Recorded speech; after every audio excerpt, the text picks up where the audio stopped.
जय यमुना तीरा बनचारी, जय कुंज बिहारी।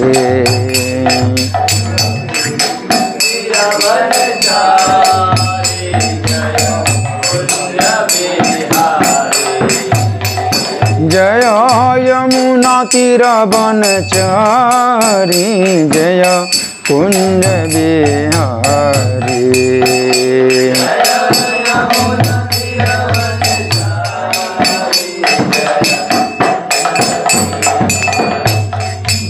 जय राधा माधव, जय कुंज बिहारी।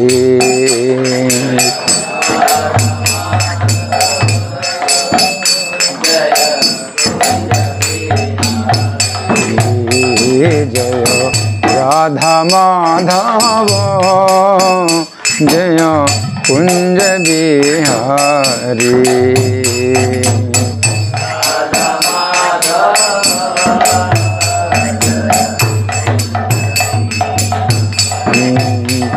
जय गोपी जन वल्लभ, जय गिरिवर धारी।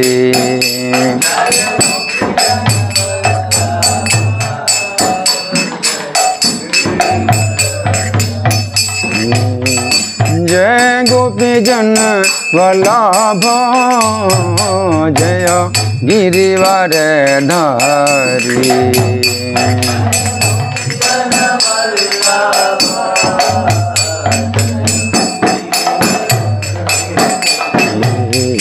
जय यशोदानंदन, जय ब्रज जन रंजन।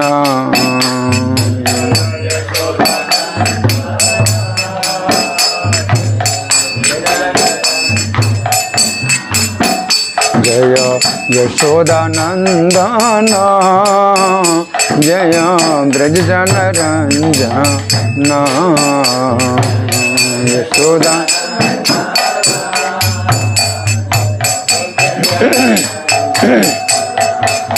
जय यमुना तीरा बनचारी, जय कुंज बिहारी।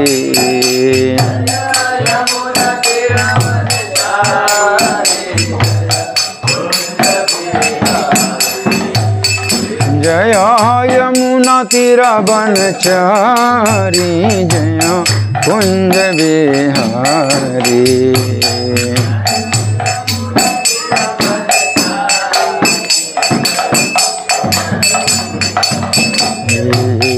जय राधा माधव, जय कुंज बिहारी। राधा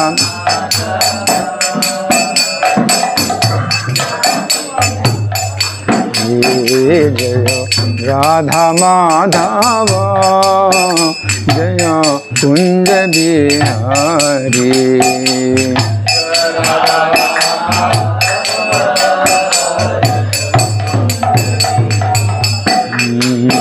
निताई गौर हरि बोल, हरि बोल, हरि बोल, हरि बोल।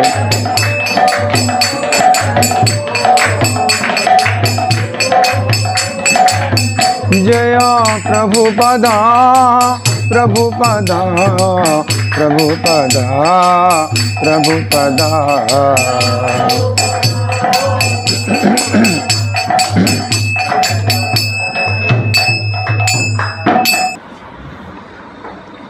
हम एक इंट्रोडक्शन देने के बाद एक माता जी रिविजन देंगे 3-4 मिनट का पिछली क्लास का, फिर आप शुरू कर देंगे। फिर श्लोक। हाँ। तो हरे कृष्णा। तो प्रभु जी कुछ जानते होंगे, प्रभु जी का नाम है एस गीता में प्रभु। प्रभु जी पिछले 40 साल से प्रभुपाद जी की सेवा में लगे हुए हैं बड़े मंदिर में। हमारा जो बड़ा मंदिर है ईश्वर कैलाश, वहाँ पर प्रभु जी इज सीनियर मोस्ट वैष्णव। और प्रभु जी ने मास्टरी है प्रभु जी की भगवद गीता पे, और भगवद गीता का ज्ञान के साथ साथ ज्ञान को अपने जीवन में उतारा कैसे है। और प्रभु जी का ये बहुत सुंदर योगदान है, पुस्तक है श्री भगवान ने कहा। गीता के हर श्लोक पे प्रभु जी का तात्पर्य टीका पूर्ववर्ती आचार्यों के आधार पे शिक्षकों के। तो हम भी जो बताते हैं वो इसी बुक को फॉलो करते हैं। तो प्रभु जी का सदर, तो हमने कहा साक्षात प्रभु जी से आप लोगों का भेंट कराए और बहुत अच्छा रहेगा।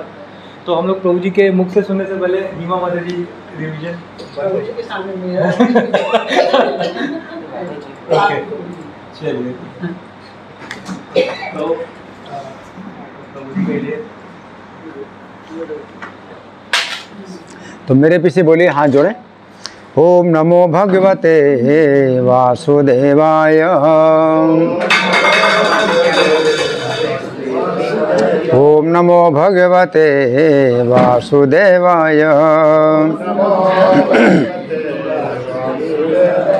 ओम नमो भगवते वासुदेवाय।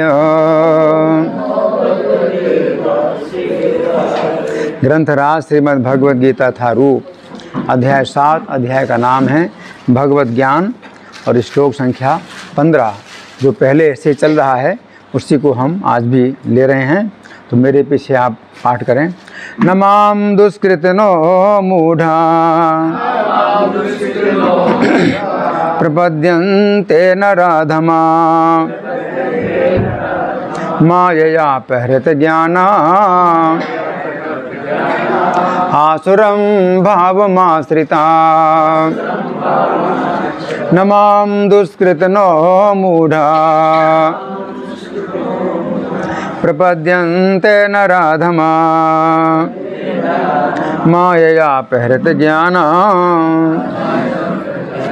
आसुरं भावमाश्रिता। ये जो श्लोक है इसमें भगवान 4 प्रकार के दुष्कृति बतला रहे हैं जो भगवान की शरण में नहीं आते हैं। 4 प्रकार के दुष्कृति हैं, है ना। तो पहले प्रकार के दुष्कृति कैसे हैं? मूढ़ हैं, जो निपट मूर्ख हैं।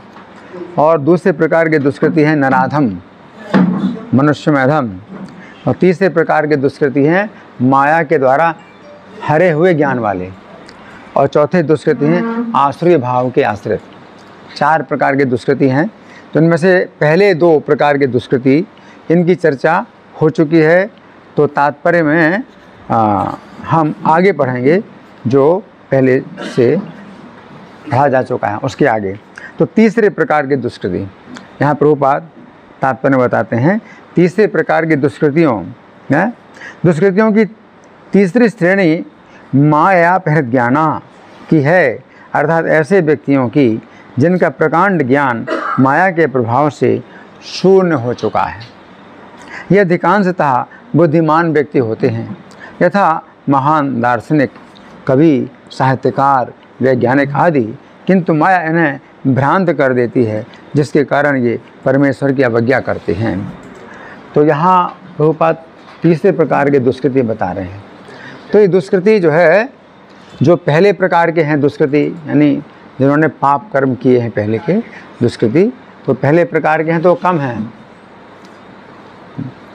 पहले प्रकार के दुष्कृति कम हैं, है ना।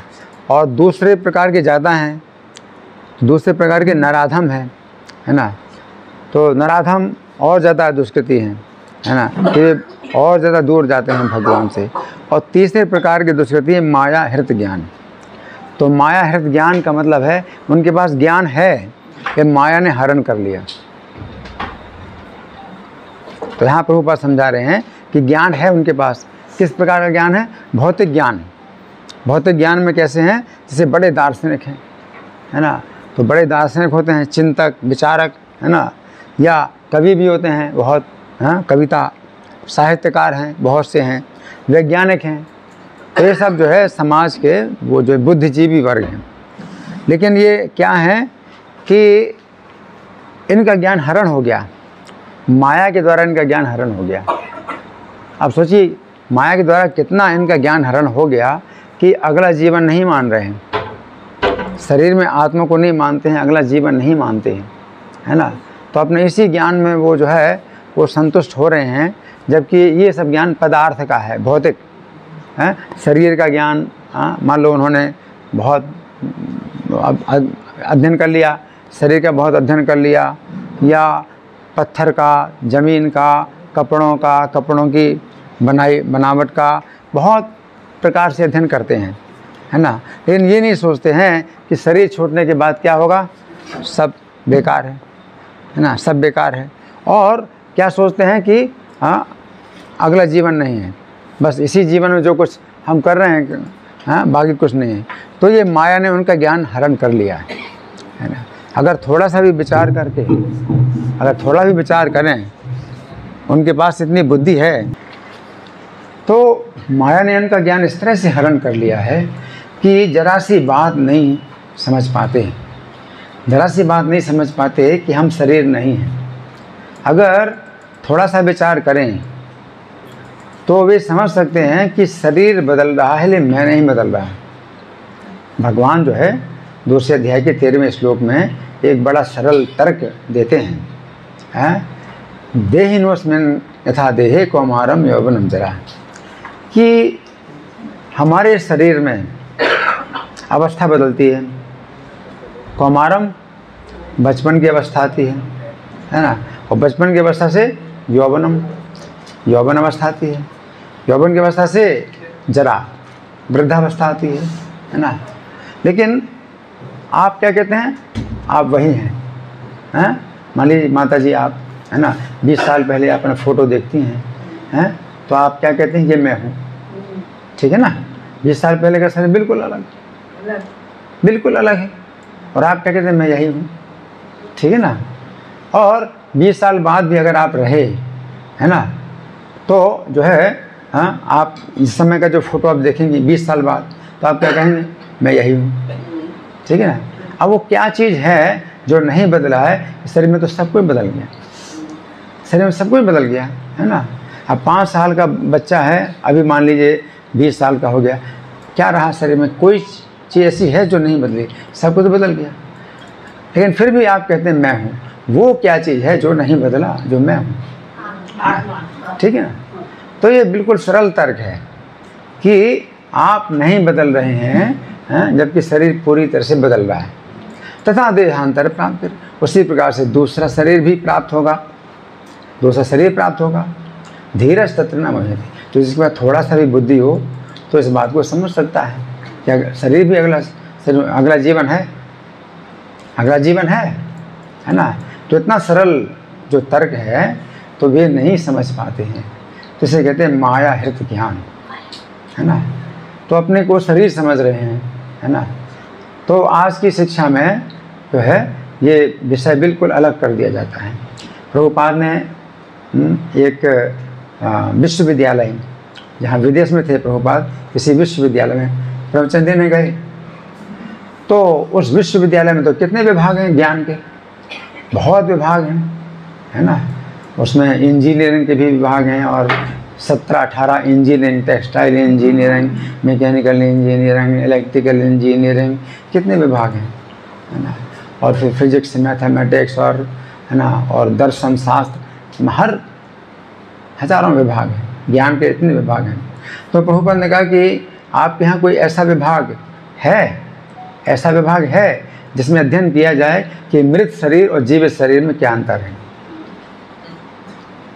एक सरल बात, बड़ी व्यवहारिक बात है। एक मृत शरीर और जीवित शरीर में क्या अंतर है? अभी जीवित था शरीर, अभी डॉक्टरों ने घोषित कर दिया कि मृत है, अब मृत शरीर है ना। तो क्या अंतर है बताइए, क्या अंतर है? तो है ना, हाँ। तो वे लोग जो इस विषय का अध्ययन नहीं कर रहे हैं, इस विषय में अध्ययन नहीं कर रहे हैं, जबकि सबसे ज़्यादा जरूरी तो यही है। और बाकी जितने ज्ञान के विभाग हैं उसमें जो है कितने आगे बढ़ गए हैं, कितनी मतलब उन्नति हो गई। लेकिन इस संबंध में जो है बिल्कुल पशु की तरह हम सोच रहे हैं कि हम शरीर हैं। अब जीवित शरीर में और मृत शरीर में वो अगर आत्मा नहीं मानते, वे नहीं मानते आत्मा है, वो मानते हैं कि कुछ रासायनिक जो मिल करके चेतना उत्पन्न हो जाती है, कुछ रसायनों से चेतना उत्पन्न हो जाती है, और वो रसायन जो है अब निकल गया शरीर से तो चेतना खत्म हो गई, आत्मा नहीं मानते। तो प्रभुपाद कहते हैं वो केमिकल आप डाल करके जिंदा करो, जीवित करो। तो माया हृत ज्ञान है, माया हृदय ज्ञान आज मतलब कितनी मतलब MA और MSc और PhD और है ना DPhil DLED क्या क्या मतलब पढ़ाई हो रही है, कितने जो है आगे बढ़ रहे हैं पढ़ाई में, शिक्षा में कितने आगे बढ़ रहे हैं, टेक्नोलॉजी में कितने आगे बढ़ रहे हैं, लेकिन इस सरल बात को जो है वो नहीं समझ पा रहे हैं। माया हृदय ज्ञान, माया अपहृत ज्ञान। इसलिए जो है हम लोग जो है इसके लिए अपना जो खान पान है वो बड़ा शुद्ध रखते हैं, चाय कॉफ़ी भी नहीं पीते, क्योंकि ये चाय कॉफ़ी ये भी हमारे अंदर शरीर की चेतना जो है बनाती है। देह में जो आत्मा की पहचान है वो हमारी जो है नशा हम करते हैं तो इससे होती है ना। जो 4 प्रकार के पाप कर्म हैं जब किए जाते हैं तो हमारे दिमाग में कुछ सूक्ष्म तंतु हैं जिनके द्वारा हम इस विषय को समझ पाएँ, वो नष्ट होते हैं। व्यभिचार, मांसाहार, जुआ, नशा, ये जो कर्म किए जाते हैं तो इनसे हमारे दिमाग के जो सूक्ष्म तंतु हैं वो नष्ट होते हैं। तो इससे हम इस बात को नहीं समझ पाते जो भगवद गीता में भगवान कह रहे हैं, तो बिल्कुल सरल बात है, वो नहीं समझ पाते, बल्कि और पढ़ाई लिखाई में कितने आगे बढ़ रहे हैं और वो टॉप कर रहे हैं, बहुत आगे बढ़ रहे हैं, है ना। तो इसका मतलब क्या है, माया के द्वारा ज्ञान हरण हो गया उनका। जो असली ज्ञान है मनुष्य के जीवन का, कि हमें मनुष्य के जीवन में क्या करना चाहिए कि अगले जीवन में हमारी अच्छी गति हो, तो अगले जीवन को ही नहीं मानते, वो बिल्कुल पशु। इसलिए ये जो है बड़ी समस्या है। इसलिए प्रभुपाद डरते नहीं, प्रभुपाद जो है खुल करके बोलते हैं कि आज की शिक्षा लोगों को पशु बना रही। आदमी जितना अधिक शिक्षित हो जाता है उतना बड़ा पशु बन जाता है कि बस इस जीवन में ही जो है जितना खाना, सोना, भोग करना, सुरक्षा करना कर लो और बाकी अगला जीवन है ही नहीं। लेकिन ये जो विषय भगवद गीता का यहीं से शुरू होता है, ज्ञान का प्रारंभ ही हो रहा है यहीं से कि शरीर बदलता है और हम नहीं बदलते, और हमें दूसरा शरीर प्राप्त होगा इस शरीर के बाद, आप माने या ना माने, है ना। ये साइंस है। और इस संबंध में प्रभुपाद जो है खुल करके विरोध करते हैं, खुल करके चैलेंज करते हैं, चुनौती देते हैं, है ना, कि अगला जीवन है और पहले के भी जीवन थे, और ये जो है 84 लाख योनियाँ हैं, इनमें आप देहांतरण करेंगे। अगर आप नहीं मानते हैं तो भौतिक प्रकृति आपकी कर्मों के अनुसार निश्चित कर देगी कि आपको अगला शरीर कैसा मिलेगा। और फिर ये मनुष्य का शरीर भी नहीं दिया जाएगा। मनुष्य का शरीर जो दिया गया है जिस कार्य के लिए, उस कार्य को आप नहीं कर रहे हैं। पशुओं के जो कार्य हैं उन्हीं में आप आगे बढ़ रहे हैं। जितनी भी आज की सभ्यता है, घर मकान इतने बढ़िया बना रहे हैं, सोने की सुविधा सब बना रहे हैं, तो है तो वही सुरक्षा पशु भी कर रहे हैं अपनी, और आप भी कर रहे हैं सुरक्षा। इसमें आप बहुत उन्नति कर रहे हैं, सुरक्षा के टेक्नोलॉजी में आप बड़ी अपनी सुरक्षा कर रहे हैं, लेकिन सुरक्षा फिर भी होती नहीं है। उसी प्रकार खाना पशु खाते हैं, आप भी खाने में बहुत उन्नति कर रहे हैं एडवांस में। तो जितना भी आप उन्नति कर रहे हैं खाने, तो खाने में आपकी उन्नति हो रही है, सुरक्षा में उन्नति हो रही है, और सोने में खाना, सोना, सुरक्षा और भोग करना है, और वही पशु कर ही रहे हैं। तो उसमें कुछ मतलब वो नहीं है, बस अंतर केवल यही है कि आप शिक्षित पशु हैं, वो अशिक्षित पशु हैं, आप 2 पैर के पशु हैं, वो 4 पैर के पशु हैं। ये है माया हृदय ज्ञान, इतना सब ज्ञान है। आदमी जो कार में बैठ कर के चल रहा है तो वो 4 पहिए वाली कार है, और पशु जो है 4 पैरों से चल रहा है। बस अंतर यही है, अंतर यही है, कार ही वही है। 4 पहिए वाली कार में बैठ कर के व्यक्ति जो है वही सोच रहा है कि कैसे खाना है बढ़िया, कैसे सोना है, सुरक्षा करना, भोग करना, और पशुओं की आवश्यकता वो में जो है वो भी लगा हुआ है, जो पशु जिन चीज़ों में लगे हैं। लेकिन आप जानते नहीं कि धर्म, मनुष्य के जीवन का धर्म क्या है, अगला जीवन भी है,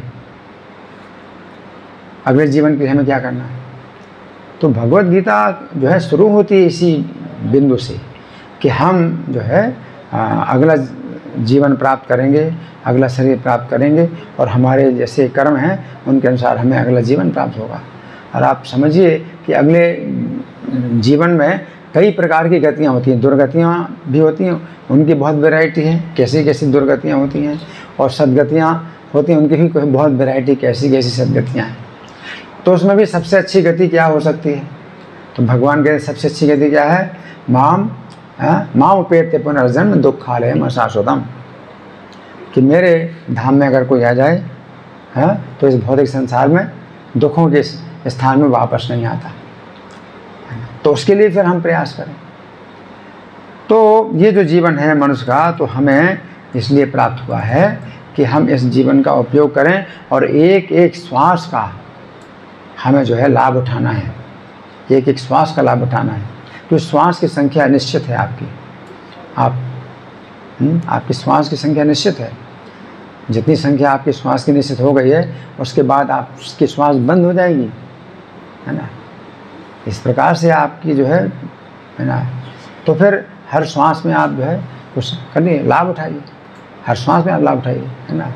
तो अगर कृष्ण का नाम ही लेते हैं तो आपका जो है मतलब वो लाभ मिल जाता है ना। हरे कृष्णा बोलते हैं, उसमें आपको लाभ मिल जाता है ना। तो जितना आप जो है इसका लाभ समझेंगे तो आपको लोभ होगा, और आपको जो है बड़ी इस बात की चिंता होगी कि कितना अधिक से अधिक हम इसका लाभ उठा लें, क्योंकि अगले जीवन में आप ये लेके जाएंगे, और वो धन संपत्ति यही है नाम की कि आप अपने साथ में ले जाएंगे। तो जितनी अच्छी से अपनी संपत्ति आपके पास होगी, उतनी बढ़िया आपको जो है सुविधा मिलेगी अगले जीवन में, अगले जीवन उतनी अधिक सुविधा मिलेगी। अगर आपकी नाम की संपत्ति इतनी ज़्यादा हो जाती है, कृष्ण कथा और नाम, है ना, श्रवण कीर्तन संपत्ति हो जाती है, तो आपको वैकुंठ में स्थान मिल जाएगा। वैकुंठ में स्थान मिल जाएगा तो फिर ऐसा स्थान है जहाँ से आप फिर वापस नहीं आना चाहेंगे, है ना। तो ये भौतिक संसार, चाहे स्वर्ग में हम जाएं तो भी वापस आना पड़ेगा, इसलिए वहाँ कोई सुरक्षा नहीं। स्वर्ग में आप जाएंगे, अच्छा है स्वर्ग में आप जाएं, लेकिन स्वर्ग में जाकर के आप रह नहीं सकते, क्योंकि आपके पुण्य उसमें क्षीण होते हैं और आप नीचे आ जाते हैं। लेकिन भगवान के धाम में ऐसा कुछ नहीं है। आप जो है अपनी इच्छा के अनुसार रहें, तो आप नहीं आना चाहेंगे तो आप नहीं आएंगे, आप वहाँ रहेंगे, है ना। तो वो जो है पूर्ण संतुष्टि है, जहाँ हमें ऐसा शरीर मिलता है जिसमें बुढ़ापा नहीं है और मरण नहीं है, जन्म नहीं है, मृत्यु नहीं है। तो माया है हृत ज्ञान। तो यहाँ पर ये प्रभुपाद बता रहे हैं, माया हृत ज्ञान। इस समय माया अपहृत ज्ञाना की बहुत बड़ी संख्या है, यहाँ तक कि वे भगवत गीता के विद्वानों के मध्य भी हैं। भगवत गीता की भी व्याख्या लिखते हैं, ऐसे लोग भगवत गीता की व्याख्या लिखते हैं, क्योंकि भगवत गीता की व्याख्या लिखने का अधिकार उसको है जिसने परंपरा में इस गीता को सुना है ना। और परंपरा जो है प्रभुपाद बताते हैं, हमारी परंपरा ब्रह्म संप्रदाय है, ब्रह्मा जी से आ रही है परंपरा, कि भगवान ने ब्रह्मा जी को ज्ञान दिया और ब्रह्मा जी नारद जी को, नारद जी ने व्यास जी को, इस प्रकार से हमारी परंपरा है। तो भगवत गीता की जो है व्याख्या कोई कर सकता है अगर उसने परंपरा में इस ज्ञान को प्राप्त किया है ना। लेकिन जिनकी परंपरा नहीं है वो गीता की व्याख्या लिखते हैं, तो सब जो है उल्टा सीधा कर रहे हैं, सब उल्टा सीधा कर रहे हैं, है ना। गीता की व्याख्या करते हैं तो कैसी व्याख्या करते हैं कि कोई कुरुक्षेत्र ही नहीं हुआ, है ना। अब ये इतिहास में है कुरुक्षेत्र, और स्थान है कुरुक्षेत्र जहाँ श्री कृष्ण ने अर्जुन को गीता का उपदेश दिया। इतना उनका ज्ञान मतलब हो गया, हरण हो गया है माया के द्वारा, कि वो उसको भी जो है मिटा रहे हैं। कोई कुरुक्षेत्र स्थान नहीं था, और श्री कृष्ण नाम के कोई व्यक्ति नहीं थे, अर्जुन नाम के कोई व्यक्ति नहीं थे, क्या कहते हैं, शरीर ही कुरुक्षेत्र है, और आत्मा ही श्री कृष्ण है, अर्जुन ही मन है। तो इस तरह की व्याख्या करके और भगवत गीता को जो है बिल्कुल मिटा रहे हैं, भगवत गीता को बिल्कुल मिटा रहे हैं। तो इसे कहते हैं माया हृत ज्ञान। तो गीता की व्याख्या कर रहे हैं, उसमें भी कृष्ण को हटा रहे हैं, तो फिर कृष्ण को निकाल दिया गीता में से, तो क्या निकला, फिर क्या होगा, सब कुछ जीरो। गीता में जो कुछ भी है वो श्री कृष्ण का ही उपदेश है, श्री कृष्ण की शरण हमें लेनी है। और गीता में से कृष्ण को निकाल दिया तो फिर आप आप अपने को भी जीरो बना रहे हैं, सबको जीरो बना रहे हैं, सब नष्ट कर रहे हैं, है ना। तो ऐसे लोग जो है गीता के विद्वानों के मध्य में भी ऐसे माया हृदयान है।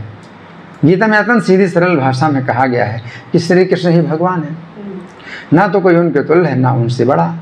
वे समस्त मनुष्यों के आदि पिता, ब्रह्मा के भी पिता बताए गए हैं। वास्तव में वे ब्रह्मा के ही नहीं अभी तो समस्त जीव योनियों के भी पिता हैं। वे निराकार ब्रह्म और परमात्मा के मूल हैं और जीवात्मा में स्थित परमात्मा उनका अंश है। वे सबके उत्स हैं और सबों को सलाह दी जाती है कि उनके चरण कमलों के शरणागत बने। इन सब कथनों के बावजूद वे माया अभ्रत ज्ञाना भगवान का उपहास करते हैं, उन्हें एक सामान्य मनुष्य मानते हैं। वे ये नहीं जानते कि भाग्यशाली मानव जीवन श्री भगवान के दिव्य शाश्वत स्वरूप के अनुरूप ही रचा गया है ना। तो ये नहीं मान रहे हैं क्या कि मनुष्य का शरीर जो बना है वो भगवान की आकृति में बना है। भगवान जो है मनुष्य रूप में है, श्री कृष्ण जो है द्विभुज रूप में भगवान जो हैं, तो उनका मनुष्य जैसा रूप नहीं है बल्कि उनके रूप में मनुष्य का रूप बनाया गया। जैसे बाइबल में भी कहा गया है man is made in the image of God, है ना। तो भगवान की आकृति में मनुष्य की रचना हुई, है ना। तो भगवान मूल रूप में क्या है, द्विभुज श्री कृष्ण है मूल रूप में, है ना। तो वे जो है पिता हैं और सब योनियों के पिता हैं, जितने पशु पक्षी जितनी भी योनि सब के पिता हैं। ये मनुष्य योनि में क्या है, हमें अवसर मिलता है भगवान को जानने का, मनुष्य योनि में, है ना। तो इस मनुष्य योनि भी प्राप्त कर ली और गीता की भी व्याख्या कर रहे हैं और गीता से ही जो है गीता के वक्ता श्री कृष्ण को हटा रहे हैं और अपने सिद्धांत को उसमें घुसेड़ रहे हैं, अपना ज्ञान उसमें घुसेड़ रहे हैं गीता में, और श्री कृष्ण को उसमें से निकाल रहे हैं, है ना। कितना बड़ा अपराध। ऐसे विद्वान होकर के, बड़े बड़े विद्वान होकर के भी इस तरह की व्याख्याएं कर रहे हैं। आगे गीता की ऐसी सारी अवैध व्याख्याएं जो माया प्रज्ञाना वर्ग के लोगों द्वारा की गई हैं, परंपरा पद्धति से हटकर हैं, आध्यात्मिक जानकारी के पथ में रोने का कार्य करती हैं। तो बल्कि उनका जो है अगर आप भाष्य सुनेंगे तो आप जो है और ज़्यादा गीता से दूर हो जाएंगे। गीता में भगवान ने जो बात बिल्कुल स्पष्ट कही, जैसे सूर्य की तरह की है, बिल्कुल सूर्य सामने हो, है ना। तो उसी तरह से भगवान ने मतलब स्पष्ट कहा कि मेरे शरण में आओ। तो वो व्याख्या के द्वारा भगवान की बात को क्या कर रहे हैं, मिटा रहे हैं, है ना। और क्या कहते हैं कि हमें कृष्ण की शरण में नहीं जाना है, हमें कृष्ण के अंदर कुछ निराकार चीज़ है उसकी शरण में जाना है ना। अब कृष्ण जो है अर्जुन के रथ में हैं और कहते हैं कि मेरे शरण में आओ, तो उसमें क्या दिक्कत है। अर्जुन के सारथी हैं भगवान, है ना। वो एक व्यक्तित्व हैं, एक पर्सनालिटी है, उनकी एक पर्सनालिटी है और वो कहते हैं मेरे शरण में आओ, तो क्या दिक्कत है। अपनी व्याख्या के द्वारा, व्याख्या तो उचित व्याख्या तो वो होती है जो कि अर्थ को और स्पष्ट करे, लेकिन ऐसी व्याख्या जो कि अर्थ को और मिटा दे, है ना, ऐसी व्याख्या, है ना। तो ये लोग जो है मतलब और ज़्यादा ये करते हैं, मनुष्य समाज का जो है विनाश करते हैं। ये विनाशकारी कार्य है कि भगवत गीता के जो संदेश हैं, भगवान कृष्ण के संदेश हैं, उनको जो है मिटा करके अपना अज्ञान उसमें जो है डाल रहे हैं, है ना। फिर चौथे दुष्कृति और ज़्यादा आगे हैं, और ज़्यादा आगे हैं। वो क्या है, आसुरम भावमाश्रिता। आसुरी वो तो सीधे विरोध करते हैं, सीधे विरोध करते हैं, है ना। तो आसुरी लोग, आसुरी स्वभाव के लोग हैं, वो सीधे विरोध करते हैं। ये लोग तो ऐसे ही हैं कि मतलब निंदा करते हैं कि भाई ये लोग जो है बहुत पिछड़े हैं, ये हरे कृष्णा वाले बहुत पिछड़े हैं, ये तो जो है पहले की रूढ़ियों को अपनाए हुए हैं, ये गीता और जो है शास्त्र हैं, इन तो जो है मतलब ये ऐसी कल्पना की बातें हैं, अब ये सब जो है पुराने आउटडेटेड हो गए हैं, अब तो हमारी साइंस की किताबें हैं। तो वो तो इस तरह से मतलब अपना प्रचार करते हैं और हरे कृष्णा वालों को जो है पिछड़ा बताते हैं। लेकिन इनसे भी आगे बढ़े हुए आसुरी भाव वाले, आसुर आसुरी स्वभाव के हैं।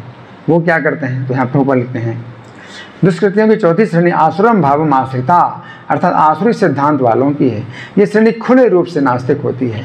इनमें से कुछ तर्क करते हैं कि परमेश्वर कभी भी इस संसार में अवतरित नहीं हो सकता, किंतु वे इसका कोई ठोस प्रमाण नहीं बता पाते कि ऐसा क्यों नहीं हो सकता।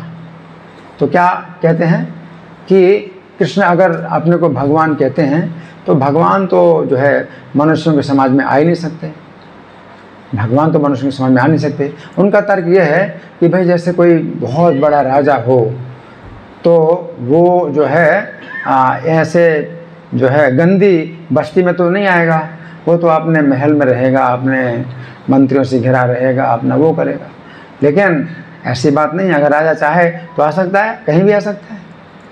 राजा के लिए क्या मनाही है ना।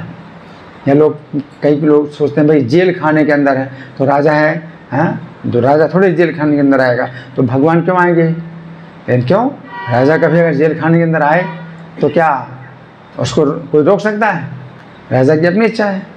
और जेल खाने के कैदियों से को भी जो है किसी को अगर वो रिहा कर दे तो उसकी इच्छा है।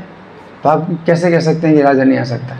यहाँ प्रभुपाद कहते हैं कि इनका जो तर्क है इसका कोई ठोस आधार नहीं है, ये कोई तर्क है।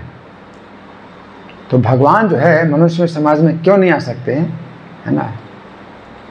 भगवान हैं, वो जो है उनकी अगर दया होती है तो जो है हम पतितों पर हमारे मानव समाज में वो भगवान क्यों नहीं आ सकते, है ना। लेकिन ये है कि अगर वो आ गए तो ये थोड़ी है कि मतलब अब वो जो है वो भी कैदी हो गए। कैदियों के मतलब जेल खाने राजा आए तो थोड़ी है कि वो भी कैदी है, वो जेल खाने के नियम उसके ऊपर लागू नहीं होते हैं। और वो किसी को भी जेल से निकाल सकता है, उसके इशारे से ही उसको जेल खाने से निकाला जा सकता है। तो भगवान अगर आए यहाँ पर और जीवों का उद्धार करने के लिए आते हैं तो उसमें क्या आपको परेशानी है, क्या शिकायत है। तो यहाँ पर ऊपर लिख रहे हैं, किंतु इसका भी कोई ठोस प्रमाण नहीं बता पाते कि ऐसा क्यों नहीं हो सकता। कुछ ऐसे हैं जो परमेश्वर को निर्विशेष रूप के अधीन मानते हैं, यद्यपि गीता में इसका उल्टा बताया गया है। तो निर्विशेष कहते हैं कि ईश्वर जो है कोई व्यक्ति नहीं है, वो कहते हैं कि एक निराकार ज्योति है, वो निराकारवादी है ना। तो ये लोग निराकार ज्योति है ईश्वर है, वो जो है मतलब मनुष्य रूप में नहीं हो सकता। तो इस प्रकार के जो लोग होते हैं तो ये निराकारवादी कहलाते हैं। यद्यपि गीता में उल्टा बताया गया है। उल्टा क्या बताया गया है, 14वां अध्याय, 14वें अध्याय का श्लोक संख्या 27, ब्रह्मणो हि प्रतिष्ठा हम अमृतस्यावेशिता, कि जो निर्विशेष ब्रह्म है उसकी प्रतिष्ठा मैं हूँ, मतलब उसका आदि, उसका कारण मैं हूँ। निर्विशेष निराकार ज्योति है जो सर्वव्याप्त है, तो उसका कारण मैं हूँ, मेरे से निकल रही है। तो भगवान तो उल्टा बता रहे हैं। और गीता में जो है वो लोग ऐसी व्याख्या करते हैं कि वो गीता की व्याख्या करते हैं ऐसे कि जो है ईश्वर निराकार है। आगे, नास्तिक श्री भगवान के द्वेषवश अपनी बुद्धि के कल्पित अनेक अवैध अवतारों को प्रस्तुत करते हैं और अपनी कल्पना से कुछ ऐसे अवतारों को जो है घोषित कर देते हैं जो अवैध हैं। भगवान जो है जो साक्षात जो है पुरुष, परम पुरुष हैं, और वो भगवान आते हैं और वो उनके जन्म और कर्म दिव्य होते हैं। वो अपनी ऐसी लीलाएं भी दिखाते हैं जो कि अति मानुष होती हैं, मनुष्यों की कल्पना से परे भगवान ऐसे कार्य करते हैं। जैसे गोवर्धन पर्वत भगवान ने उठाया, तो कोई सोच नहीं सकता, किसी फिल्म में भी किसी हीरो ने पत्थर पहाड़ नहीं उठाया। कोई फिल्म नहीं दिखा सकते कि कोई हीरो पहाड़ उठाए। तो फिल्मों में बहुत ऐसी कल्पना की बातें दिखा देते हैं, हीरो ने ऐसा किया वैसा किया, लेकिन पहाड़ उठाया फिल्म में भी नहीं दिखा सकते। तो भगवान ने पहाड़ उठाया, है ना। तो किसी को अगर अवतार बताते हैं तो करे कुछ ऐसा काम करके दिखलाए, तो नहीं कर सकते, है ना। ये अवतार घोषित करते हैं, अवैध अवतार घोषित करते हैं। तो यहाँ प्रभुपाद लिखते हैं, अवैध अवतार घोषित करते हैं ऐसे लोग जिनके जीवन का एकमात्र उद्देश्य भगवान को नकारना है, श्री कृष्ण के चरण कमलों की कभी शरणागत नहीं हो सकते। तो भगवान को नकारना, भगवान के समय में भी एक राजा था, पौंड्रक नाम का राजा था। तो राजाओं के तो स्वाभाविक है कि बहुत से चापलूस हो जाते हैं क्योंकि राजा से जो है उनको बहुत सुविधाएं मिलेंगी, राजा को खुश करना है। तो राजा को खुश करने के लिए कुछ चापलूसों ने जो है बोलना शुरू कर दिया, आप भगवान हैं, आप भगवान हैं, आप तो जो है पृथ्वी का भार उतारने के लिए आपने ही जन्म लिया है। और उसको फिर जो है प्रोत्साहन दिया कि आप भगवान का रूप बनाओ अपना। तो नकली 2 हाथ भी लगा दिए उसके तो नकली 2 हाथ लगा दिए और नकली शंख चक्र गदा पद्म भी उसको दे दिए, है ना। और भगवान, आप तो भगवान हैं, आप भगवान हैं। तो इस तरह से उसको इतना चढ़ा दिया कि उसकी हिम्मत हो गई द्वारका में भगवान को संदेश भेजने की कि असली भगवान मैं हूँ और आप अपने चिन्ह को छोड़ो, भगवान के अपने चिन्ह छोड़ो। तो ऐसे असुर लोग हैं कि साक्षात भगवान को जो है नकारते हैं। और उसने जो 2 भुजाएं नकली लगाई उसके लिए ही भार हैं, वो क्या करेंगे उन भुजाओं से। अगर 2 भुजाएं उसने नकली लगाई हैं तो क्या करेगा वो, उसके लिए तो और भार हो गया है। और नकली चक्र गदा वे सब जो है उसके लिए भार है, कुछ भी नहीं, किसी काम का नहीं हो, और भगवान को उसका वध करते हैं। तो यहाँ क्या है कि आसुरी भाव में आश्रिता। यहाँ प्रभुपाद लिखते हैं कि उनका एकमात्र उद्देश्य भगवान को नकारना है। तो ऐसे लोग शरण में नहीं आते, भगवान की शरण में नहीं आते। तो यहाँ पर दक्षिण भारत के श्री जामुनाचार्य अलबंदरू ने कहा है, हे प्रभु, आप उन लोगों द्वारा नहीं जाने जाते जो नास्तिक सिद्धांतों में लगे हैं। भले ही आप विलक्षण गुण, रूप और लीला से युक्त हैं, सभी शास्त्रों ने आपका विशुद्ध सत्वमय विग्रह प्रमाणित किया है तथा दैवी गुण संपन्न दिव्य ज्ञान के आचार्य भी आपको मानते हैं। अतएव पहला मूढ़ है, दूसरा नराधम, तीसरा माया अपहृत ज्ञानी अर्थात भ्रमित मनोधर्मी तथा चौथा नास्तिक, ये 4 प्रकार के दुष्कृति कभी भी भगवान के चरण कमलों की शरण में नहीं जाते, भले ही सारे शास्त्र तथा आचार्य ऐसा उपदेश क्यों ना देते रहें। तो यहाँ प्रभुपाद का तात्पर्य समाप्त हुआ। तो मैं श्री भगवान ने कहा मैं से कुछ पढ़ करके सुनाऊंगा, इसमें काफ़ी विस्तृत व्याख्या है। तो ऐसे असुर जो चौथी श्रेणी के दुष्कृति, चौथी श्रेणी दुष्कृति, ऐसे असुर तो भगवान के समय में भी थे। तो भगवान ने भी इनको मार करके पृथ्वी का भार उतारा, है ना। लेकिन जब प्रभुपाद थे तो उनके जीवन काल में भी ऐसे कुछ थे, असुर थे। तो एक था श्रीमान नैयर। जिस समय श्रील प्रभुपाद ने मुंबई के अंतर्गत जुहू नामक स्थान में श्रीमान नैयर से 5 एकड़ की भूमि खरीदी, उस समय श्रीमान नैयर ने धन भी जब्त कर लिया और भूमि भी वो नहीं देना चाहता था,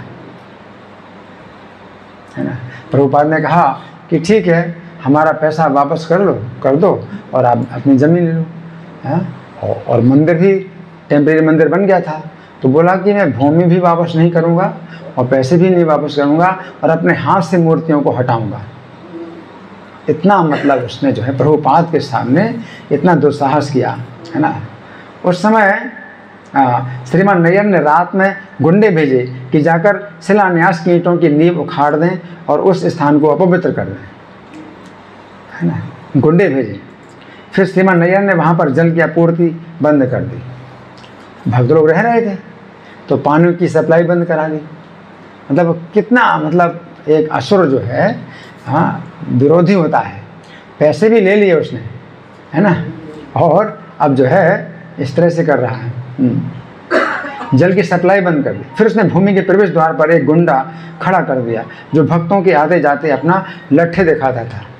भक्त आए जाएं तो अपने लट्ठे दिखाता था।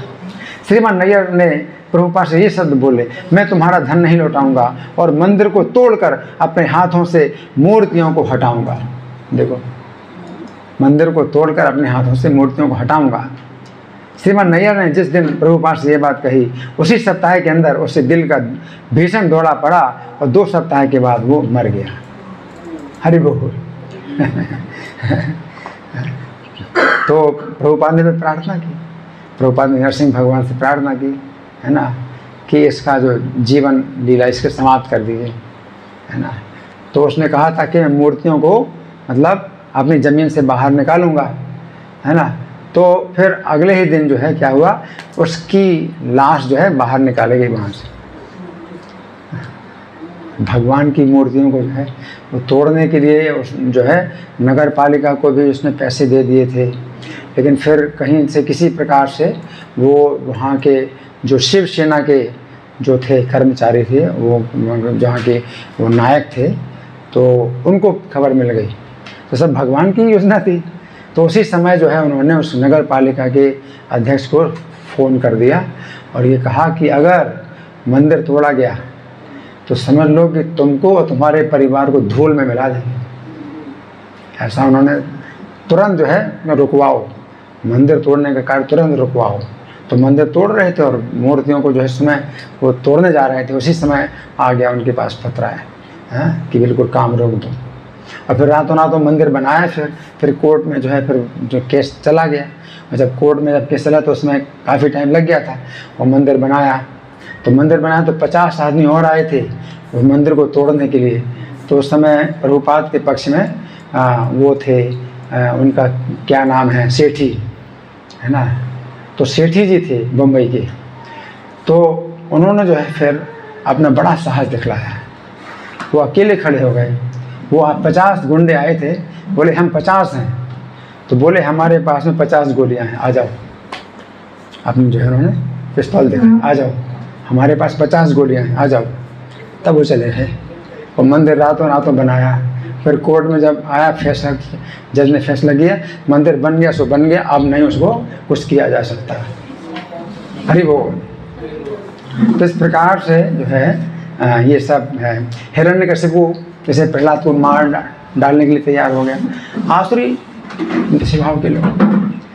तो प्रहलाद का स्वभाव कितना कोमल था, कितना सरल, कितना उदार, बालक, सब प्रकार से निर्दोष। लेकिन अपने बच्चे को जो है वो क्यों मार रहा है कि तू जो है मतलब क्यों विष्णु को मानता है? मैं तेरा अभी सिर काट के अलग करता हूँ, तेरे जो विष्णु हैं अगर हैं तो रक्षा करें, कहाँ है तेरे विष्णु? तो इस तरह से है ना। तो यहाँ पर यही मतलब कुछ बातें हैं जो कि हमें समझना चाहिए कि 4 प्रकार के आसुरी लोग होते हैं। लेकिन अब कलयुग में क्या है, भगवान चैतन्य का जो अवतार हुआ, तो इस अवतार में भगवान ने जो है असुरों का विनाश नहीं किया, बल्कि उनकी जो आसुरी भावना उसका विनाश किया। तो इस आसुरी भावना का विनाश करने के लिए भगवान चैतन्य का जो अवतार हुआ कलयुग में, क्योंकि बहुत लोग जो है ऐसे हैं, तो कहाँ तक उनका विनाश किया जाए। तो इसलिए भगवान ने संकीर्तन आंदोलन ये जो है बनाया। तो भगवान ने ही संकीर्तन आंदोलन को जो है बनाया। संकीर्तन के पितरो कमलायताक्षो, ये भगवान चैतन्य और नित्यानंद है। ये दोनों जो है क्या है, संकीर्तन एक ही पितरो, एकमात्र पिता है संकीर्तन आंदोलन के। तो संकीर्तन आंदोलन जो है ये ऐसा दिव्य आंदोलन है, इसमें अस्त्र जो है वो नाम का अस्त्र है, भगवान नाम, हरे कृष्ण महामंत्र, इसका अस्त्र है। और जब ये जो है चलाया जाता है, तो जितने भी असुर हैं उनकी आसुरी प्रवृत्तियों का विनाश होता है ना। तो ये अब इस समय तो ये विशेष चल रहा है, तो हरे कृष्ण आंदोलन है ही है, लेकिन 7 दिन का 17 सितंबर से 23 सितंबर तक 7 दिन का ये विशेष ये कार्यक्रम चल रहा है कि अधिक से अधिक लोगों को हरि नाम बताया जाए, उनसे बुलवाया जाए और इसका जो है कार्यक्रम किया जाए हरि नाम का। तो हरि नाम जो है एक ऐसा हथियार है जो कि असुरों का विनाश नहीं करता, बल्कि उनकी आसुरी वृत्तियों का विनाश करता है ना। तो भगवान का यह अवतार इसलिए है, और इसलिए इसको खूब जो है ज़ोर शोर से इसको जो है फैलाया जाता है। सड़कों में भी इसकी आवाज़ फैलाई जाती है ज़ोर शोर से। तो आज की टेक्नोलॉजी में कितने मतलब ऐसे उपाय हैं प्रसार करने के लिए, है मीडिया, तो उसमें भी हम लोग दे रहे हैं, ये संदेश दे रहे हैं। तो आज की जितनी भी टेक्नोलॉजी, लेटेस्ट जितनी भी टेक्नोलॉजी है, उस सब का प्रयोग करके हम जो है हरि नाम को फैला रहे हैं। ठीक है, तो अभी हमारे पास कुछ समय है, तो आप लोगों के साथ में विचार और मंथन और चर्चा, कोई प्रश्न या मैं प्रश्न करूँ।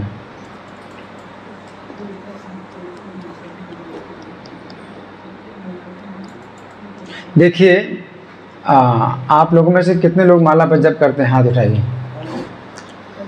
अच्छा, आप कितने करते हैं माता जी? एक, आप 3, आप 2, आप 3, और माता जी? जब आपका मन करता है। और 10 माला, आप 11। बहुत अच्छा, धन्यवाद। देखिए, ऐसा है कि आपको नियम बनाना चाहिए कम से कम का। एक तो है, इन्होंने कहा कि जब हमारा मन करता है तो हम करते हैं, लेकिन इसमें जो है उससे ज़्यादा अच्छा है कि मन करे या ना करे, आप चिंता लीजिए। नहीं, देखो, इसकी एक आप जो है चिंता लीजिए कि मुझे करना है, ठीक है ना? क्योंकि आप बहुत सी चिंताओं से बंधे हैं। खाने की चिंता है, घर मकान की चिंता है ना, अपने शरीर की चिंता, अपने परिवार की चिंता, कितनी चिंताएं हैं।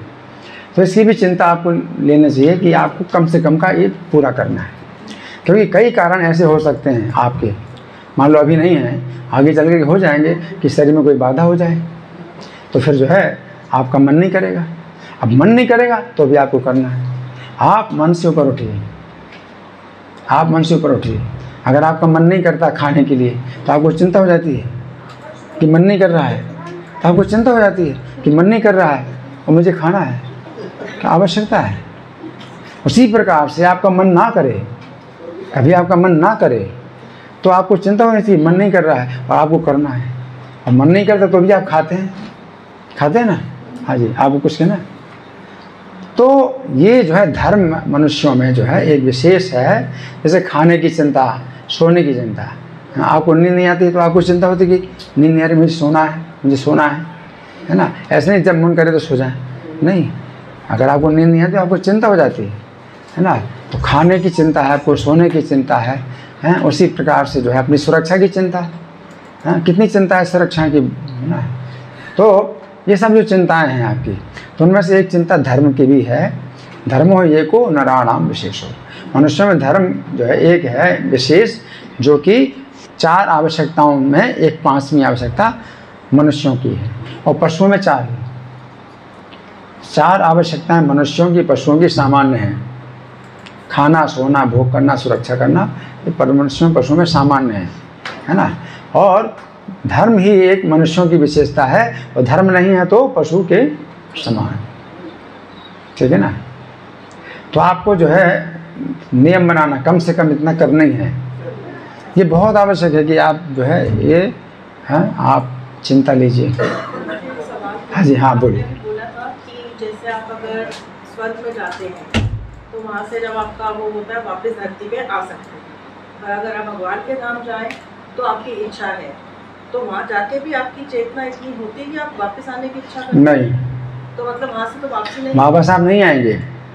यद गत्वा न निवर्तन्ते तद धाम परमम्, जो वहाँ जाता है तो फिर वापस नहीं आता, उसको अनुभव हो गया। लेकिन स्वर्ग में भी आप जाते हैं, आप वापस नहीं आना चाहते, आपको गिराया जाता है। और कैसे गिराया जाता है? बड़ी दुर्गति होती है, सिर नीचे पैर ऊपर, और सिर बिखरे हुए, बाल बिखरे हुए, बुरी हालत में गिरते हैं। और फिर जो है उसमें वर्षा के माध्यम से अन्न में आते हैं, बीज में आते हैं। वो बीज, उसमें लिखा है दाने में खाने वाले का नाम, तो आप जो है उस बीज में आए, वो खाने वाला बीज खाएगा, ठीक है। अच्छे कर्म हैं, ठीक है, अच्छे कर्म, और वो अच्छे कर्म भोग करके आपको आना पड़ेगा।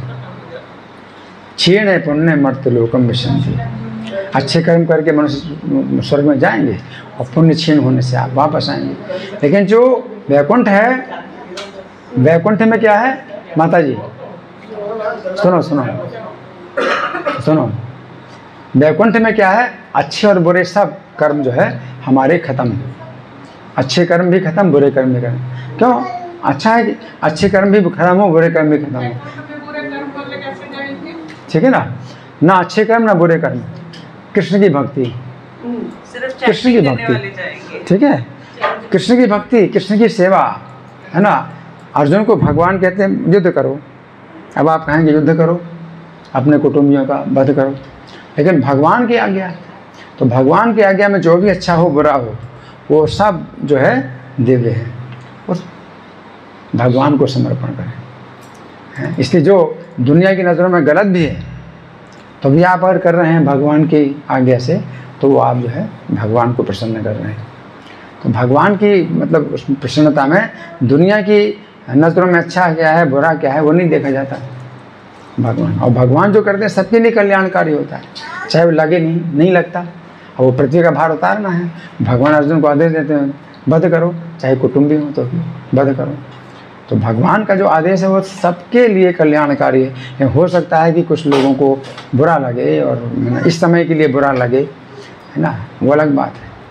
तो भगवान के कार्य हम लोग भी प्रचार करते हैं, प्रचार में भी कभी कठोर शब्द भी प्रयोग किए जाते हैं, है ना, तो लोगों को बुरा लगता है। तो बात जो है कठोर शब्द प्रयोग करते हैं, जैसे इसमें दुष्कृति, मूढ़, नराधम। अब हम शब्दों का प्रयोग करेंगे, कहेंगे आप साधु हो के ऐसा बोल रहे हैं तो ठीक है ना। अब साधु तो प्रभुपाद ने कहा साधु का मतलब है क्या, जो काटे, अज्ञान को काटे। तो कभी कभी चाकू और छुरी की तरह जो है बातें बोलनी पड़ती हैं अज्ञान काटने के लिए, है ना, तो बुरा लगता है। तो वही चीज़ है कि भगवान की आज्ञा से जो है अगर हम कुछ कार्य कर रहे हैं तो वो कठोर लगे किसी को तो हमें इसकी चिंता नहीं करनी है, हमें जो है भगवान को समर्पित करना है। तो ऐसा थोड़ी है कि भाई हम साधु हैं तो हमेशा जो है हम आपको खुश करेंगे कि आप जो भी कहें हम वही मानेंगे, हाँ वही हम बड़े अच्छे साधु हैं। आप कहें ये तो बड़े अच्छे साधु हैं, भाई किसी बात का विरोध ही नहीं करते, हमेशा खुश ही रहते हैं। नहीं, ऐसा नहीं है। हम भगवान को, ठीक है, तो हम जो है भगवान को प्रसन्न करेंगे।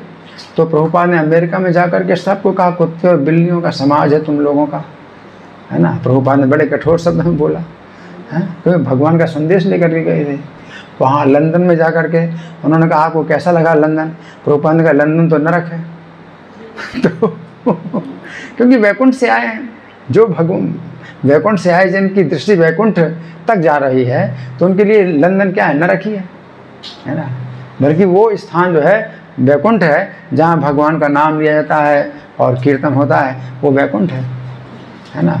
और ऐसे लंदन जैसे जहाँ पर बस खाना और जो है मांसाहार, व्यभिचार, जुआ, नशा चल रहा है, चाहे जितना भी अच्छा लगे सब नरक है। तो हमारा जो आंदोलन है वो दुनिया को खुश करने के लिए नहीं है, भगवान को खुश करते हैं तो सब खुश होते हैं। और जैसे गांधी जी हैं वो सबको खुश कर रहे हैं, लेकिन कोई खुश नहीं हुआ, हाँ, और अपने ही देशवासियों वालों ने जो है उनको गोली मार दी। तो कोई खुश नहीं होता है अगर आप भगवान को खुश नहीं करते। तो गीता की जो है व्याख्या गांधी जी ने ही इस तरह से की कि कोई कुरुक्षेत्र नहीं है, कोई कृष्ण नहीं है ना, क्योंकि अपना अहिंसा का सिद्धांत उसको उसमें सिद्ध करना था। तो इसलिए युद्ध की जो भगवान ने आज्ञा दी है तो उसको मिटाने के लिए उन्होंने मतलब कृष्ण को ही मिटा दिया। तो इतना बड़ा अपराध किया और सबको जो है खुश करना चाहते हैं, कौन खुश हो, कोई खुश नहीं हुआ। भगवान को अगर जो है मतलब आप मिटा रहे हैं तो आप मिटेंगे, ठीक है ना। और भगवान का संदेश यथावत है ना, कि आपको बुरा लगे चाहे अच्छा लगे, भगवान ने ये कहा, इसी में ही कल्याण है ना। अब कोई कहे कि नहीं हरे कृष्णा आप बोलते हैं, हम तो जो है कुछ दूसरा शब्द बोलेंगे, कोका कोला किसी ने ऐसा बोला, है ना, तो ये बहुत बड़ा अपराध है ना। तो हम कैसे मान सकते हैं, है ना। ये हरे कृष्ण शब्द जो है ये दिव्य है ना, तो इससे हमारी रक्षा होगी। 16 नाम है ये दिव्य हैं। तो कोई व्यक्ति जो है कुछ और बदले, 16 नाम को बदल कर कुछ और बोले तो हमारे लिए तो बिल्कुल विरोध है, हम तो विरोध करते हैं। तो हमें जो है पूरी तरह से भगवान के पक्ष में रहना है, जो कुछ भी भगवान का है। ये में मतम एकदम नित्यम अनुतिष्ठन्ति मानवा। तो जो मनुष्य हैं वो मेरे मत के अनुसार कार्य करते हैं, उनका अपना मत नहीं होता, है ना।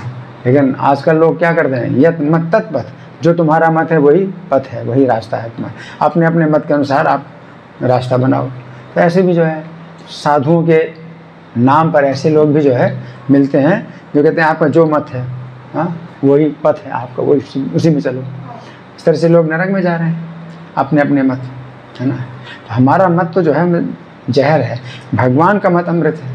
इसलिए भगवान के मत के अनुसार जो चलते हैं, श्रद्धावंतो न सूयंतो मुच्यन्ते ते भी कर्म भी, तो जिनकी मेरे मत में श्रद्धा है ना, और मेरे मत में कोई दोष नहीं देखते हैं, तो वो भी कर्म बंधन से छूट जाते हैं। तो इतनी शक्ति है गीता के शब्दों में। गीता के शब्दों में अब क्या है कि जैसे गीता का श्लोक हमने जो है मतलब पढ़ा, तो उस समय आपको श्लोक का अर्थ नहीं पता और ना आपको बताया गया, श्लोक ही केवल पाठ किया, तो ये भगवान के मुख से निकले हैं शब्द, इतने दिव्य हैं कि आप नहीं भी समझते हैं इनके अर्थ को, है ना। शुरू में आपको समझाया भी नहीं जाता, आपको श्लोक पढ़ाया जाता है और इसी को रिपीट करो, इसी को रिपीट करो। इसमें इतनी शक्ति है कि इन शब्दों में से जो है आप मतलब पवित्र होते हैं, आपकी चेतना पवित्र होती है इन शब्दों में। तो इसलिए हमेशा जो सवेरे की कक्षा होती है श्रीमद् भागवत की, तो श्लोक पहले ही पढ़ाया जाता है और कोई नहीं समझता कि श्लोक क्या है, श्लोक का अर्थ क्या है, कोई नहीं जानता, श्लोक का पाठ कराया जाता है। आप ना भी समझें तो भी श्लोक जो है ये आपकी चेतना को शुद्ध करता है। हरे कृष्ण मंत्र भी कोई अगर ऐसे ही बोल रहा है, उसके अंदर कोई भाव नहीं है, अजामिल जैसे बोला, तो वो नारायण अपने पुत्र को बोल रहा था, तो उसका कोई भाव नहीं था, उसकी कोई श्रद्धा नहीं थी, लेकिन था क्या, जैसे गलती से भी कोई व्यक्ति जो है अमृत को अगर पी लेता है, वो नहीं समझता अमृत, वो अमृत को पी लेता तो अमृत काम करता है अपना, है। गलती से कोई आग में हाथ डालता है, ना समझे कि आग है या जलाएगी, तो भी जल जाता है, तो वो नहीं सोचता कि आग जलाएगी, आग जला देती है ना। तो ये इसी तरह से भगवान का नाम है। अजामिल नारायण नाम अपने पुत्र को बोल रहा था, लेकिन नारायण नाम की शक्ति है मतलब कितनी है कि उसकी रक्षा हो गई, यमदूतों से उसकी रक्षा हो गई। तो कहने का मतलब यह है कि हमें जो है भगवान के अनुसार हर कार्य करना है, किसी को अच्छा लगे किसी को बुरा लगे। इसलिए हमारा एक संघ भी बना हुआ है, एक सोसाइटी बनी हुई है, और इसका हमें बहुत बल मिलता है। संघी शक्ति करो योगी, अभी आपको संघ में शक्ति है। कोई अगर आपका विरोध करता है तो आपको बल मिलेगा, क्योंकि पूरी सोसाइटी पूरी दुनिया फैली हुई है।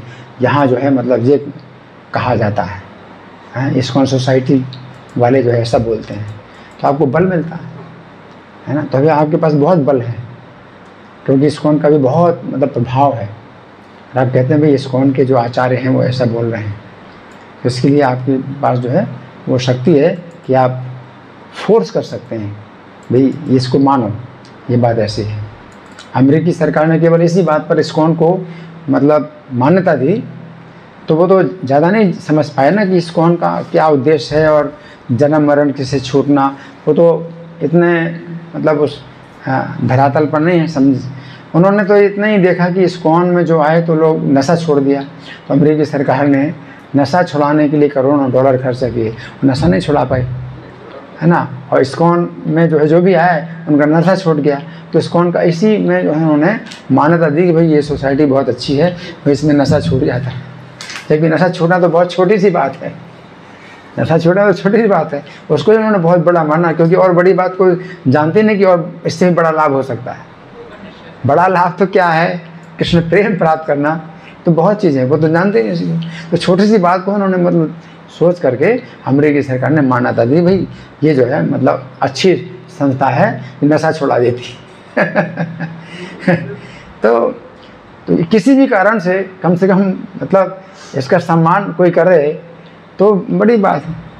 भगवान चैतन्य का जो है ये आंदोलन है, तो किसी भी कारण से कोई सम्मान करता है, वो नहीं समझ पाता है कि बड़ी मतलब बात क्या है, बड़ा गुण क्या है। छोटा सा गुण लेकर के ही अगर वो मानता है भाई ये अच्छा है, ये लोग अच्छे हैं, तो अच्छी बात है। तो कहने का मतलब है किसी कारण से भी कोई व्यक्ति अगर सम्मान करता है इस्कॉन के भक्तों का, तो वो अच्छी बात है। विदेश में जो है जो काले लोग जहाँ रहते हैं अफ्रीका, तो वहाँ पर अपना मंदिर था, इस्कॉन का मंदिर था। तो वो काले लोग जो है मतलब ये सोच कर कि ये गोरे लोगों का जो है ये सब मंदिर है, कई बार ऐसे बोलते हैं ना, अंग्रेज मंदिर गोरे लोगों का मंदिर, तो उनको जो है बड़ी नफरत होती, गोरे लोगों से बड़ी नफरत होती कि ये कालों से नफरत करते हैं, हम काले हैं, हमसे नफरत करते हैं तो हम इनसे नफरत करते हैं। तो मंदिर को जो है मतलब आए उसमें आक्रमण किया मंदिर में, तो मंदिर में आक्रमण किया। तो भक्त लोग तो जो है मतलब बिल्कुल सहनशील होते हैं बेचारे, तो वो लोग जो है कुछ कर रहे थे, अपना तहस नहस कर रहे थे। तो एक व्यक्ति ने देखा राधा कृष्ण के अर्चा विग्रह को, तो कृष्ण की मूर्ति काली थी और राधा रानी गोरी। तो उसने अरे भाई देखो ये लोग अच्छे हैं, इनको जो है तंग ना करो, क्योंकि देखो काले लड़के से गोरी लड़की की शादी की इन्होंने। ये लोग अच्छे हैं। तो किसी कारण से भी कोई व्यक्ति अगर जो है हमारे मंदिर में कोई गुण मान लेता है, किसी प्रकार से गुण मान लेता है, तो उसकी भी बड़ी रक्षा हो जाएगी। अजामिल ने अपने पुत्र को नारायण रखा नाम, और पुत्र से स्नेह कर रहा था, तो वो नाम में जो है मतलब एक वो जुड़ गया नाम से हैं, और भगवान की जो है वो ध्यान उसने जो है खींच लिया, भगवान का ध्यान खींच लिया। अच्छा हाँ, तो इस तरह भगवान का ध्यान खींच लिया। तो किसी भी कारण से जो है हरे कृष्णा वालों को जो है कोई अगर मानता है, वे कुछ लोग कहते हैं भाई हाँ इनके मंदिर में बड़ी सफाई रहती है, हाँ तो एक छोटा सा गुण है, सफाई रहती है, तो कोई बड़ी बात थोड़ी है, छोटी सी बात है, बड़ी सफाई रहती है। तो प्रशंसा कर रहे हैं, तारीफ कर रहे हैं, तो जो है इससे भी उनकी बड़ी रक्षा होती है। किसी भी कारण से कोई व्यक्ति जो है अगर गुण देखता है ना, हर कोई जो है समझ नहीं पाता कि कितनी बड़ी चीज़ है ये, इसकी कितनी महिमा है, इतनी महिमा नहीं जानते। अपने से कुछ अच्छा मान लिया कि भाई हमसे तो अच्छे हैं ये, तो ये भी बड़ी बात है कि अपने से तो अच्छा मान लिया। तो इससे भी रक्षा होती है। ठीक है, तो अभी हमारे पास थोड़ा और समय है। कितना समय है? 5 मिनट? 2 मिनट। 2 मिनट में कोई और कोई प्रश्न है या मैं प्रश्न करूँ? हाँ जी, इनका प्रश्न है कि नाम, बिल्कुल नाम जब में मन इधर उधर भटके, और मन जो है ऐसा है ही है, मन चंचल है, मन भटके, तो हमें क्या करना चाहिए? हाँ, आपको जो है जप करना चाहिए, और इसलिए माला पर जप करने की विधि है कि आप जप करते हैं और आप मन का खिसकाते हैं। जब आप मन का खिसकाते हैं तो जो है आपका मन इधर उधर भटकता है, तो भी आपका ध्यान आता ही है इधर। जब 16 नाम होते हैं तो पूरा ध्यान आता है। इस नाम को सुनिए कानों से। अगर आप नाम को कानों से सुनते हैं तो मन को भटकने की फिर कोई बात ही नहीं होती, और फिर मन को पकड़ने की कोई बात नहीं है, मतलब होती है कि आपको मन को पकड़ना है। आप सुनते हैं, इसलिए आप बोलते हैं और सुनते हैं, तो मन फिर कहाँ रहता है? आपके इधर मुंह और कान के बीच में, यहीं पर ही मन आ जाता है। आप सुनिए इन शब्दों को, और कुछ नहीं। आप जो है भगवान के रूप में भी आपका मन नहीं जा रहा है, मन इतना अशुद्ध है, भगवान के रूप में मन को नहीं जा रहा है, भगवान के गुणों में मन नहीं जा रहा है, भगवान की लीलाओं में मन नहीं जा रहा है, तो मन बहुत दूषित है। लेकिन तो अभी आप नाम के शब्द को सुन रहे हैं, तो ये शब्द ध्वनि जो है इतनी पवित्र है कि ये आपकी रक्षा करेगी, हैं? और आपको चाहे अच्छा नहीं लग रहा है, आपको अच्छा नहीं लग रहा है, आपकी श्रद्धा भी नहीं है, तो भी आप कर रहे हैं, आप भार समझ के भी कर रहे हैं, तो भी जो है आपकी रक्षा होगी। दूसरे जो मंत्र हैं, जो भी यज्ञ है, दान, तपस्या, अगर श्रद्धा के बिना करें तो कोई फल नहीं होगा। लेकिन नाम जो है ये भगवान का, ये मंत्र से ऊपर है, मंत्र से ऊपर है। इसलिए नाम में श्रद्धा हो या ना हो, आप करिए, ठीक है ना। 10 अपराध से हमें बचना होता है। नाम के 10 अपराध रोज़ बोलिए। 10 अपराध अगर आपके पास नहीं है तो आप ले सकते हैं। 10 अपराध जो है आप रोज़ बोलिए। अगर आपको याद नहीं है तो आप पढ़िए। हम तो रोज़ पढ़ते हैं 10 अपराध, तो नाम के 10 अपराधों से आप बचिए। बाकी नाम में आपकी श्रद्धा नहीं है और आपको नाम में जो है रुचि नहीं हो रही है, और नाम में बड़ी अरुचि हो रही है और आपको बड़ा भार लग रहा है, ठीक है। देखो नहीं वो मन में नहीं है ना, मन में ही तो नहीं है ना, क्योंकि वो मन क्या है आपका दूषित है।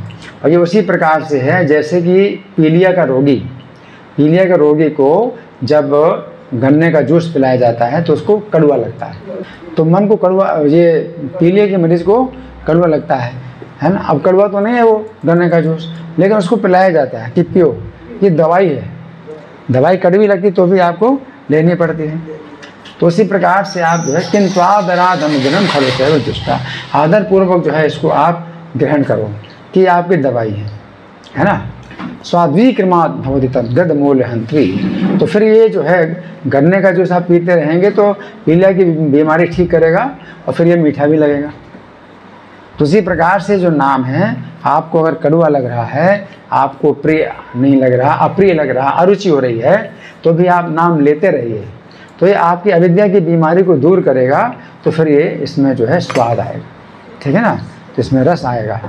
तो इसमें कोई मतलब आपको संकोच करने की बात नहीं है कि मन नहीं लग रहा और मन में जो है रुचि नहीं हो रही, तो आप कहने नहीं मन में श्रद्धा है, मन में श्रद्धा नहीं है तो भी कोई बात नहीं है, आपकी बीमारी है अविद्या की, अज्ञान की बीमारी है, कि श्रद्धा भी नहीं है तो भी जो है आप करिए, और इससे जो है आपकी जो है जब अविद्या की बीमारी ठीक होगी, दूर होगी, फिर आप जो है धीरे धीरे श्रद्धा में आएंगे, फिर साधु संग में आएंगे, इस तरह से आगे बढ़ेंगे। ठीक है, धन्यवाद। हरे कृष्ण।